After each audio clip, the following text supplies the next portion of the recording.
책을 읽는 당신의 하루가 별보다 빛나길. 책방 별곡. 안녕하세요, 책별님들.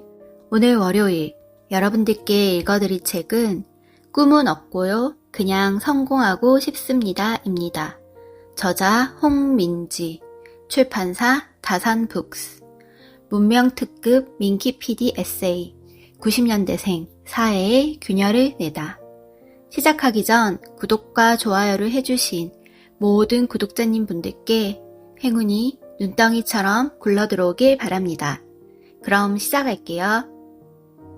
문명특급은 2021년 한국방송대상 뉴미디어 작품상을 수상했다. 이 상이 의미가 남다른 것은 방송계에 새로운 균열을 냈다는 성취감 때문이다. 이전까지 뉴미디어를 방송으로 인정해주지 않았기 때문에 한국방송대상에 이런 상은 존재하지 않았다. 그래서 여태껏 뉴미디어 작품상 수상작은 문명특급이 유일하다. 이제야 한국방송계라는 인싸 집단 파티에 초대된 느낌이 든다. 2018년도에 시작한 문명특급은 뉴미디어 프로그램 중에서 가장 오래 지속되고 있다. 지금까지 폐지되지 않은 이유는 아주 단순한데 그냥 될 때까지 다시 했기 때문이다. 무섭게 정립되는 실패 앞에서 우리는 흙이라도 파먹자는 심정으로 버텼다. 이 과정은 생각보다 쪽팔린 일이다. 왜 흙을 파먹냐며 조롱하는 누군가의 손가락질을 애써 외면해야 한다. 끌어줄 선배도 없고 경력자가 많아 노하우가 있는 팀도 아니다. 저 위에 결정권자의 누군가가 없애라고 하면 단번에 사라질 수도 있다. 회사에서는 아무도 직접적으로 얘기한 적 없지만 그저 약자의 직감이다. 야수들로 가득한 정글에 떨어진 토끼 한 마리처럼 언제 죽어도 이상하지 않은 게 현실이었다. 자연의 법칙대로 그렇게 저절로 토끼는 생존 본능을 기르게 됐다. 내 숨통을 지키기 위해서 할 수 있는 일은 꽤 괜찮은 프로그램을 만드는 것뿐이었다. 눈치를 봐가면서 고분고분하고 얌전한 태도로 자리를 보전하는 방법도 생각해볼 순 있겠으나 잘리지 않는 확실한 방법은 일을 잘하는 것이었다. 컨텐츠 회사에서 컨텐츠를 잘 만드는 직원을 자를 일은 웬만해선 없기 때문이다. 문명특급은 방송국에서 살아남고자 발버둥친 결과물이다. 성과가 나쁘지 않았는지 회사에서는 다행히 독립적인 팀을 꾸려주어서 이제 잘릴 걱정은 안 하게 되었다. 곧 밟혀 죽을지도 모른다는 불안감과 절실함으로 일했던 사회초년생, 메이저로 인정받지 못하는 마이너. 분하지만 이것이 결국 나의 정체성이다. 이런 나를 외면하지 않으려고 한다. 정체성을 계속 유지하며 성장해보고 싶다. 주인공이 되어서 피날레를 장식할 수는 없겠지만 가끔 씬 스틸러가 되는 행운이 나에게 오지 않을까? 이 책을 쓴 이유는 나처럼 초대장을 받지 못한 동료들을 위해서다. 치열한 입시 경쟁과 취업난으로 마음속에 천불이 가득한 비주류 90년대생으로서 모범적이고 바르게 사회생활을 했다고 자부할 순 없지만 이런 식으로 사회에 뿌리내리는 방법도 있다고 보여주고 싶었다. 적나라하게 욕심을 보태자면 이 책을 읽고 우리 안의 전투력을 끌어올려 누구 하나라도 성공했으면 좋겠다. 주식이나 부동산이나 로또 같은 횡재가 아니더라도 성공의 방법과 의미는 여러 가지니까 절대 깨지지 않을 것 같은 돌판에 새로운 균열을 내서 거기에 새로운 영역을 만들어서 이런 성공도 있다고 보여주기를 바라고 또 응원한다. 이 마음이 책을 읽고 있는 지금 당신에게 제대로 전해진다면 이 책을 쓴 나 또한 어떤 의미로 성공한 것이다. 이기적으로 일한다. 선배인 팀장들이 나에게 가끔 역으로 고민 상담을 요청할 때가 있다. 90년대생 팀원에 대한 이해가 필요해서 나를 부르는 게 대부분이다. 그들은 공통적으로 90년대생은 윗세대보다 이기적인 것 같다고 말했다.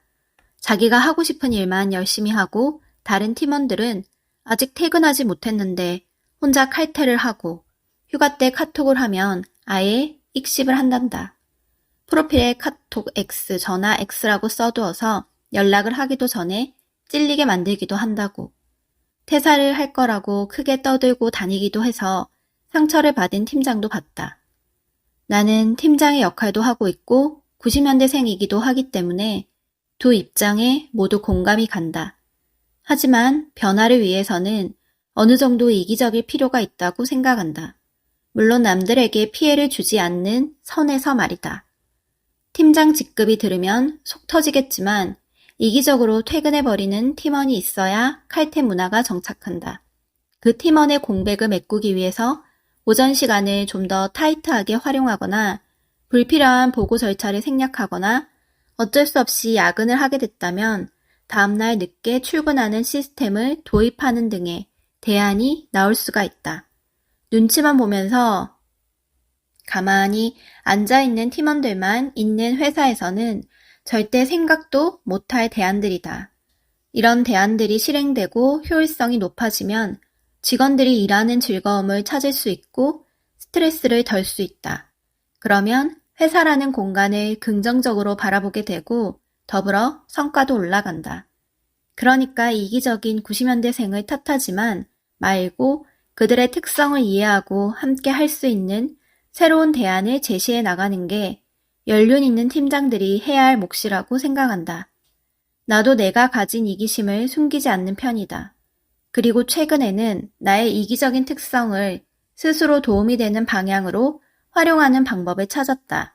일에 대한 열정을 조금 더 유지할 수 있는 원료로 쓰는 거다. 공덕동에 내가 좋아하는 오마카세 식당이 있다. 고급스러운 여느 오마카세 식당들과는 다르게 나무 테이블도 삐그덕거리고 비싼 그릇도 쓰지 않는다. 그런데 단골들이 넘쳐난다. 주방장님은 손목이 아파서 가게 규모를 더 작은 곳으로 옮겼지만 위치가 바뀌어도 단골들은 열렬히 쫓아갔다. 주방장님께 물었다. 주방장님은 왜 단골이 많은지 생각해 본 적 있으신가요? 그러자 그는 곧바로 대답했다. 솔직히 손님들 입맛에 맞추기보다는 제가 먹고 싶은 음식들을 내놓아서 그런 것 같아요. 손님이 왕이라는 고리적 말처럼 식당의 음식은 손님의 입맛에 맞추는 게 당연하다고 나는 생각해왔다. 하지만 사실 본인이 가장 좋아하는 요리를 대접하는 것이 손님에게도 이득이다. 나를 중심으로 생각했을 때 가장 맛있는 요리가 세상에서 가장 맛있는 요리일 테니까 말이다. 이 성공 비결을 곧바로 일에 적용했다. 남들이 봤을 때 뭐가 재밌을까라는 생각보다 내가 시청에 시간을 투자해도 절대 아깝지 않을 컨텐츠를 제작하기로 했다. 내가 보고 싶은 컨텐츠를 생각하면 구성하는 1분 1초가 아까워진다. 1분 이상 투자해서 시청자들이 볼 가치가 있는 이야기인지 그것에 편집의 기준을 둔다. 그런 다음 혼자서 상상한다. 퇴근길 지친 몸을 이끌고 9호선 지옥철을 기다리는 중 급행 열차를 눈앞에서 놓치고 다음 급행 열차를 기다리는 짜증나는 킬링타임이 시작됐다. 그때 유튜브를 켠다. 문명 특급의 새 영상이 떴다는 알림이 왔다. 터치하자 광고가 15초 동안 재생된다. 15초가 15분처럼 느껴지고 스킵 버튼이 나타나지 않아서 조금씩 짜증이 밀려온다. 광고 때문에 영상을 끄려는 찰나에 마침 보려던 영상이 재생된다. 이왕 광고까지 본 거 계속 보자는 생각이 든다. 그런 상황에서도 이 모든 짜증을 감수하고 볼만한 가치가 있는지 고민해보는 것이다. 지옥철에서 문명특급을 보는 시간만큼은 빠르게 흘러가도록 돕고 싶다. 그런 상황에 처한 시청자가 나라고 생각하면 정말 더 치열하게 컨텐츠를 제작하게 된다. 남의 시간에는 관심이 없지만 내 시간은 절대 낭비하고 싶지 않기 때문이다.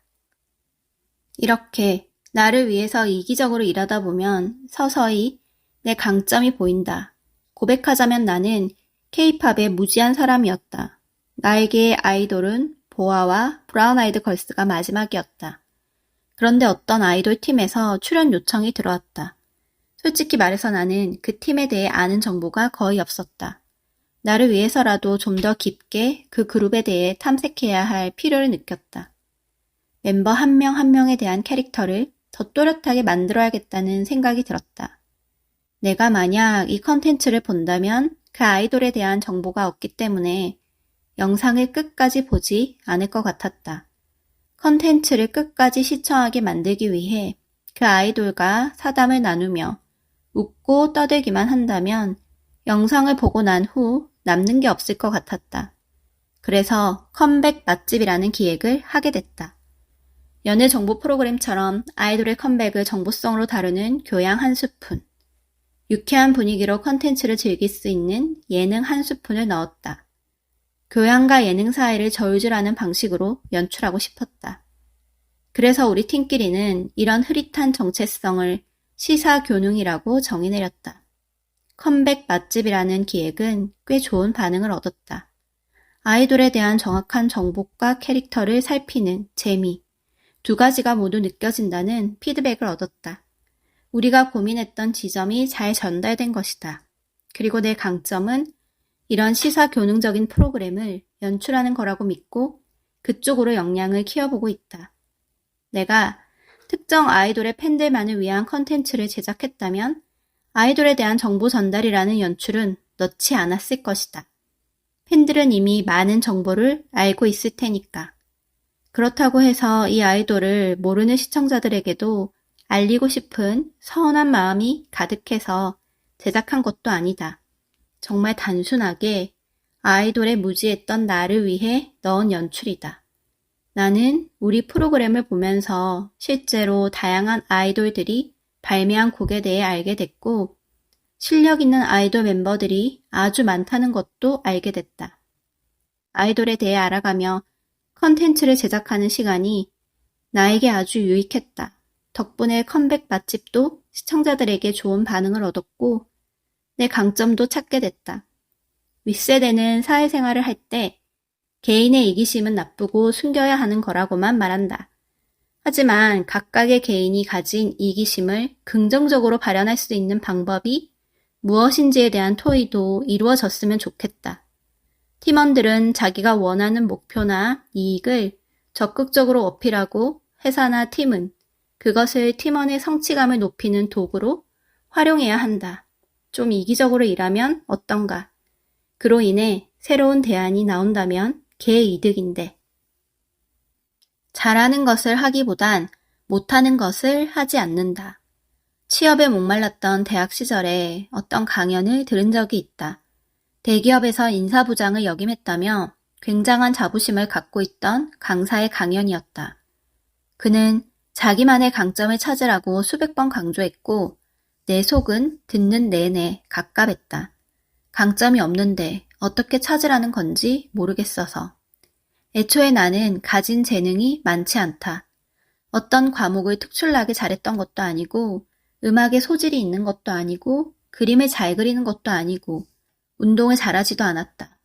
그냥 저냥 평균값을 유지하며 살아가는 학생이었는데 갑자기 강점을 찾아내라고 하니까 괜히 배신감이 들었다. 그래서 잘하는 걸 찾는 대신에 못하는 걸 안 하는 방식을 택했다. 동계산에 약하니 예산을 짜는 일과 관련된 직업은 삭제했고 시나리오 수업 때 최저점을 받은 걸 계기로 영화와 관련된 일도 제외했다. 많은 사람과 소통하는 일은 자신 없어서 관련된 일도 배제했다.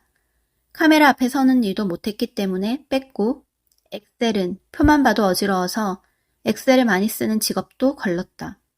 정장을 입어야 하는 일이라면 몇 시간 못 버틸 것 같았고 엄격한 규율이 있다면 따를 자신이 없었기 때문에 처음부터 고려하지 않았다. 그렇게 계속 지어가다 보니 남은 직업은 PD와 광고직이었다. 그래서 딱 두 분야에만 지원했다. 내가 그 일을 잘할 능력이 있다고 자부해서라기보다는 최악의 수준은 아닌 차악의 직업이라고 생각해서. 그렇게 차악을 택해서 지금은 PD가 됐는데 이 선택에 나름 만족하고 있다. 그 이유는 PD가 하는 일이 처음부터 잘하지 않아도 괜찮은 일이기 때문이다. 난 첫 번째 시도에 늘 미끄러지는 편이다. 익숙한 일이 아니면 긴장을 많이 하고 그런 탓에 판단력이 떨어진다. 그래서 두 번째 기회가 없다면 늘 최저점을 기록한다. 예를 들어서 굵직한 것들만 말하자면 가을 운동회에서 달리기를 하면 탕 하는 소리에 놀라서 늘 꼴찌로 출발했다. 중학교 때 첫 중간고사도 망쳤고 고등학교 때 첫 수능도 망쳤고 대학에 다니며 처음으로 최종 면접까지 간 기업 면접도 떨어졌다. 그런 면에서 방송국에서 하는 일들 중 PD가 그나마 낫다. 촬영 현장에서 잘못을 하거나 그림을 놓쳐도 편집으로 수습할 기회가 생긴다. 편집하는 과정 중에 실수를 해도 컨트롤 Z키를 눌러서 되돌릴 수 있고 컨트롤 X키를 눌러서 오려낼 수도 있다. 가장 마음에 드는 결과물이 나올 때까지 수정할 수도 있고 저장할 수도 있다. 편집기 앞에서는 운빨도 통하지 않고 꼼수를 부릴 수도 없다. 오직 내가 들인 정성과 노력에 비례해서 결과물이 나온다. 촬영 감독은 한 큐에 잘 찍어야 하는 부담이 있고 아나운서도 생방송을 실수 없이 한 방에 진행해야 한다. 기자도 실시간 현장을 절대 놓쳐선 안 된다. 하지만 편집은 내가 마음먹기에 따라 10번째 기회까지 가질 수 있다. 잘하는 것을 하면 돼 라는 태연한 한마디에 괜히 배신감이 들고 위축된다면 나처럼 못하는 것부터 지어가며 최악을 피할 수 있는 직업을 찾아보는 것도 괜찮은 방법이다. 잘하는 걸 억지로 찾으려다 보면 자괴감에 빠질 수 있다. 또 잘하는 걸 더욱 잘하려고 하다 보면 어느 순간부터 스트레스를 받는다. 내가 생존해온 방식은 차라리 못하는 걸 끝까지 외면해버리는 거다. 못하는 걸 잘하려고 노력하지도 않는 편이다. 고등학교 때 제2 외국어로 일본어를 선택했는데 도저히 못 따라가겠는 것이다. 그래서 그냥 안 했다. 9등급을 받았는데 선생님이 일본어를 공부하라고 했다. 그래서 선생님께 저 말고도 일본어를 잘하는 사람이 많으니까 그 사람들이 사회에서 필요한 일을 하지 않을까요? 라고 말씀드렸다. 고등학교를 졸업한 지 오래됐지만 여전히 일본어를 9등급 받았다 해서 생기는 불이익은 없다. 못하는 걸 포기하면 스트레스도 많이 쌓이지 않고 그 시간에 다른 일을 하면서 더 효율적으로 나를 활용할 수 있게 된다. 앞으로도 못하는 일은 그냥 안 하면서 살 것이다. 나 말고 잘하는 사람이 세상 천지에 널렸는데 나까지 뭐하러 잘하려고 아득바득 애쓰며 살아야 하나 싶다. 대신에 내가 잘 못하는 건 다른 사람에게 도움을 구하고 누군가 나에게 도와달라고 하면 기꺼이 도와주면서 상호 보완적인 인간관계를 만들고 싶다. 여태껏 나는 못하는 걸 포기하면서 생존하는 대신에 누군가와 협업하는 능력을 키우는 중이다. TV 특별판으로 컵눈명 스페셜을 진행하게 됐을 때 음악 방송 포맷을 처음 해봐서 자신이 없었다. 음악 방송을 보면 1번 카메라부터 7번 카메라까지 있고 PD들이 커팅을 한다. 이 일을 내가 배워서 할 수도 있었다. 하지만 배운다고 해서 꼭 잘할 것 같지도 않고 못하는 걸 굳이 배우고 싶지도 않았다. 그래서 경력이 오래된 능력자를 도와달라고 했다. 민선홍 PD님은 오랜만에 하는 일을 하면서 즐거워하며 흔쾌히 응해주셨다. 능력 위주로 인정을 받는 사회 속에서 태어난 우리는 세상에 태어난 이상 무엇 하나는 자신 있게 잘해야 한다는 강박에 휩싸이게 된다. 아마도 태어났을 때부터 뭐 하나라도 잘해야 한다는 말을 듣고 자랐기 때문 아닐까? 그래서 잘해내지 못했을 때 열등감이 폭발하고 자신과 비교되는 사람을 난도질하는 방식으로 분노를 푸는 갈등도 일어난다. 자신 있는 일이 하나도 없어도 자신 없는 일을 지어가며 내가 할 일을 찾아내고 자신의 부족한 점을 인정하며 타인에게 도움을 구할 수 있는 것도 용기라 인정받는 사회가 되길 바란다. 그렇게 성장한 능력으로 또 다른 사람을 도울 수 있는 동료가 많아지면 좋겠다. 큰 그림은 6개월까지만 그린다. 자기소개서를 작성할 때 고정 문항 중 가장 답하기 힘들었던 것은 10년 뒤 내 모습을 예측하라였다. 나는 당장 한 치 앞도 모르겠는데 사람들은 왜 자꾸만 인생의 큰 그림을 알려달라고 하는 걸까?